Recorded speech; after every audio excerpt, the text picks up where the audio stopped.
So, Sonny, All right. you've been playing blues for a long, long time. And you are the proprietor of the Howard Street Band. Exactly. Tell me about the band itself. How did it get started? Well, yeah, I came to Ohio around Akron around 86, 87, and kind of disillusioned with a lot of stuff in St. Louis. And matter of fact, my mom was here, so I was coming up here, make a little visit. And I said, well, I'll just go up and visit for a minute and come on back. So when I got up here, I had a couple of nephews here with playing. They had a little group, but they was really, kind of struggling with it.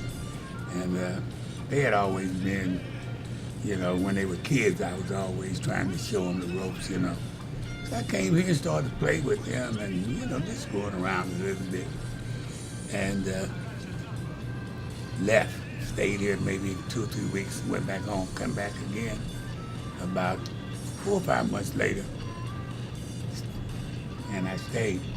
So my brother, he said, we started a little group. I said, what's going to be the name of this group? My brother said, well, it should be the Howard Street Blues Band. He said, because your name is Howard, and Howard Street was so famous here in Akron, So that was the way the name came about. So you're sort of the elder statesman of these young guys coming through and Oh, playing. hell yeah. These guys here mostly, yeah. How would you describe your sound? Is it Delta, Chicago? My sound is, I want to be kind of remembered as like as a St. Louis sound. It's not Delta or West Texas or whatever. I think in the Midwest of St. Louis, the blues is always played with what we call a little bit more funk, a little bit more fire. Give me a list of all the people that you've played with.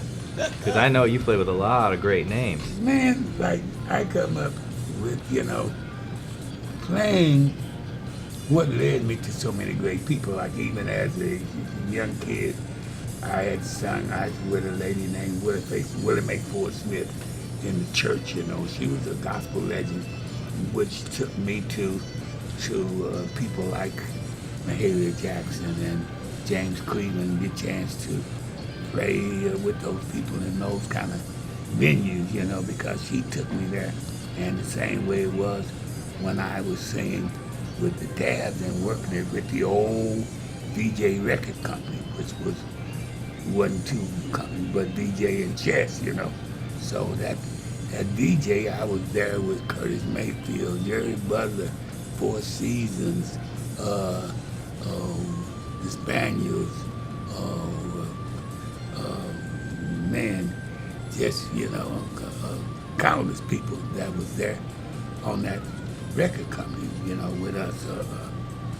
Gene Chandler, there was so many of us. And then going with Albert.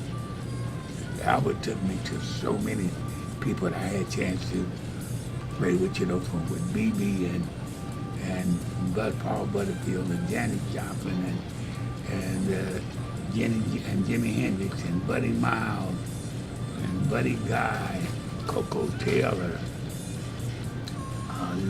Go back to all these guys, Lefty Bates, all these great players that I had got a chance to interact with, or be there and learn from. Tell me about how you look at what you see happen in the current music scene today. I think with you just don't have that many musicians, honestly. You got the guys with the rappers and you samples and guys, or,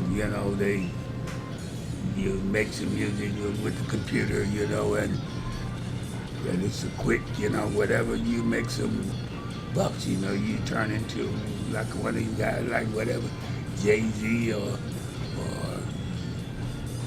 Usher, all these young cats that I don't see a lot of talent. I think they're great computer men, but... Thanks for taking the time to talk to us today. I'm going to check out some of your music now and see what you look like doing your thing. All righty.